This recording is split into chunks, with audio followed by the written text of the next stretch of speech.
As a மினிமலிஸ்ட்டாக எங்கள் வீட்டில் இருக்கிற எல்லாரோட துணியையும் எப்படி ஆர்கனைஸ் பண்ணியிருக்கேன் அப்படின்னு இந்த வீடியோவில் காமிக்கிறேன். உங்களுக்கு இன்ட்ரெஸ்ட் இருந்தால் பாருங்கள். அப்படியே மினிமல் வார்ட்ரோபை வந்து எப்படி மெயின்டைன் பண்ணிகிட்ருக்கேன் நான் ரொம்ப வருஷமாக அப்படின்றதுக்கான டிப்ஸும் நான் சொல்கிறேன். எங்கள் வீட்டில் வந்து 4 பேர் இருக்கோம். நாங்கள் சிங்கிள் பெட்ரூம் வீட்டில் தான் இருக்கிறோம். ஸோ இருக்கிற வார்ட்ரோபை யூஸ் பண்ணி எப்படி வந்து எல்லா துணியையும் வச்சுருக்கேன் அப்படின்னு ஒன்று ஒன்றா காமிக்கிறேன். இந்த பெட்ரூமோட கார்னரில் இந்த 2 வார்ட்ரோபும் இருக்குது. இதில் தான் வந்து எல்லாரோட துணியும் வச்சுருக்கோம். ஓவர் தி டோர் ஹேங்கர்ஸ் வந்து 2 வச்சு இந்த டோரில் ஒன்றும் இன்னொரு டோரில் ஒன்றும் மாட்டி ரீயூஸ் பண்ணுற துணியெல்லாம் வந்து இங்கே வந்து ஹேங் பண்ணி வச்சுருக்கோம். இங்கே வந்து வார்ட்ரோப் மேலே வந்து உங்களுக்கு லேஃப்ட் அந்த மாதிரிலாம் எதுவும் இல்லை பெருசாக. இந்த ஃபஸ்ட்டு 2 செல்ஃப் வந்து எங்கள் ஹஸ்பண்டோட வீட்டில் போட்டுக்கிற துணி, அவரோட இன்னர் கார்மெண்ட்ஸ் அண்ட் சாக்ஸ் இருக்குது. இந்த ஷெல்ஃபில் என் பெரிய பாப்பாவோட வீட்டில் போட்டுக்கிற ட்ரெஸ் இருக்குது. இந்த ஷெல்ஃபில் என்னோட சின்ன பாப்பாவோட வீட்டில் போட்டுற ட்ரெஸ் இருக்குது. இங்கே கீழே வந்து 2 ட்ராஸ் இருக்குது. ஒரு ட்ராவில் ஒரு பாப்பாவோட இன்னர் கார்மெண்ட்ஸ் அண்ட் சாக்ஸ் எல்லாம் இருக்குது. இன்னொரு ட்ராவில் இன்னொரு பாப்பாவோட இன்னர் கார்மெண்ட்ஸ் அண்டு சாக்ஸ் இருக்குது.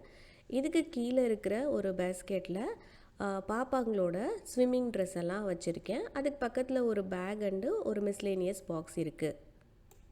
இந்த 2 கவரில் ஒரு கவரில் அயர்ன் பண்ணுற துணியும் இன்னொரு கவரில் டொனேஷனுக்கு கொடுக்குற துணியும் இருக்குது. ஃபஸ்ட்டு டிப் என்னென்னா, உங்கள் வார்ட்ரோபோ பீரோவோ இல்லை ஈஸியாக ஆக்சஸ் பண்ணுற இடத்துல ஒரு கவரோ பேக்கோ வச்சுட்டு நீங்கள் வந்து துணி மடிக்கும் போதே ஏதாவது வேண்டாம் அப்படின்னா அந்த துணியை வந்து அந்த பேஸ்கெட்டில் போட்டுகிட்டே இல்லை அந்த கவரில் போட்டுகிட்டே வந்தோன்னா நம்ம பெருசாக டீக்ளட்டர் பண்ணணுன்ற தேவை இருக்காது.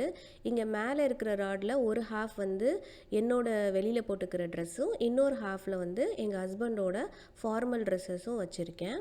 இது இன்னொரு சைட் ஆஃப் த வார்ட்ரோபு. இங்கே மேலே எங்கள் ஹஸ்பண்டோட அயர்ன் பண்ண ட்ரெஸ்ஸு, இந்த ஷெல்ஃபில் என்னோட வீட்டுக்கு போட்டுக்கிற டாப்ஸு, இங்கே என்னோட ஜிம் க்ளோத்ஸு, அப்புறம் எக்ஸ்ட்ரா டவலு, இங்கே என்னோட பாட்டம்ஸ் இருக்குது. இந்த ட்ராவில் மிஸ்லேனியஸ் ஐட்டம் எல்லாம் இருக்குது. வளையல், பொட்டுங்க, எக்ஸ்ட்ரா ஹேர் பேண்டு அந்த மாதிரி.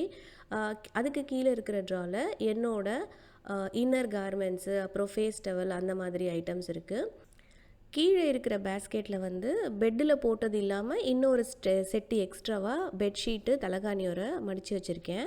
இந்த பக்கம் வந்து 2 ராடு மாதிரி இருக்குது. ஒரு ராடில் வந்து பசங்களோட யூனிஃபார்மும் அதுக்கு மேலே வந்து அவங்களோட வீட்டில் போட்டுக்கிற ட்ரெஸ்ஸும் வந்து வச்சுருக்கேன்.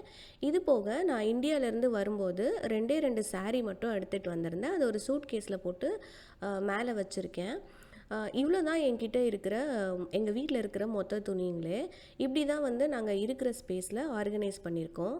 2வது டிப்பு மினிமல் வார்ட்ரோப் மெயின்டைன் பண்ணுறதுக்கு நான் ஃபாலோ பண்ணுறது என்னென்னா, இந்த பேஸ்கெட் சிஸ்டமு. இது வந்து ஒரு 8 வருஷமாக நான் யூஸ் பண்ணிகிட்ருக்கேன். இந்த பேஸ்கெட் சிஸ்டம் இருக்கிறதுனால உங்களுக்கு அதிகமாக துணி வந்து வைக்க முடியாது. எக்ஸாம்பிள், ஒரு பேஸ்கெட்டில் வந்து ஒரு 8 டாப்பு தான் நம்ம வைக்க முடியும் அப்படின்னா 9வது டாப் வந்து நீங்கள் அதில் திணிச்சு வைக்கலாம். 10வது வைக்கவே முடியாது. அப்போது வந்து நீங்கள் டீக்ளட்டர் பண்ணி தான் ஆகணும். அந்த மாதிரி நான் வச்சுருக்கிறதுனால தான் என்னால் மினிமலாக வார்ட்ரோபை வந்து மெயின்டைன் பண்ண முடியுது. டிப் 3 என்னென்னா, 1 in 1 out ரூலு. இது வந்து மினிமலிசமோட கோல்டன் ரூல் கூட சொல்லுவாங்க. இப்போது எங்கள் ஹஸ்பண்டுக்கு வந்து வீட்டில் போட்டுக்கிறதுக்கு துணி இல்லை அப்படின்னு சொல்லிட்டு நாங்கள் புதுசாக வாங்கினோம். இப்போது நான் வந்து அந்த பேஸ்கெட்டில் பழைய துணியை வந்து டீக்ளட்டர் பண்ணால் தான் இதை வந்து என்னால் அதில் வைக்க முடியும். இப்போது புதுசாக நம்ம துணி வாங்குறதே போட்டுக்கிறதுக்கு தான். அப்போ பழைய துணியை வந்து நம்ம டீக்ளட்டர் பண்ணாமல் வச்சுருந்தோன்னா பிரயோஜனம் இல்லை. இல்லை நான் பழைய துணியை டீக்ளட்டர் பண்ண மாட்டேன் அப்படின்னா அந்த துணியை நல்லா இருக்குது, போட்டுக்கிற கண்டிஷனில் தான் இருக்குதுன்னு அர்த்தம். அப்புறம் நம்ம எதுக்கு புதுசாக துணி வாங்கணும்? ஒரு துணி வாங்குறதுக்கு முன்னாடி இதை யோசனை பண்ணி பாருங்கள். தேங்க்ஸ் ஃபார் வாட்சிங்.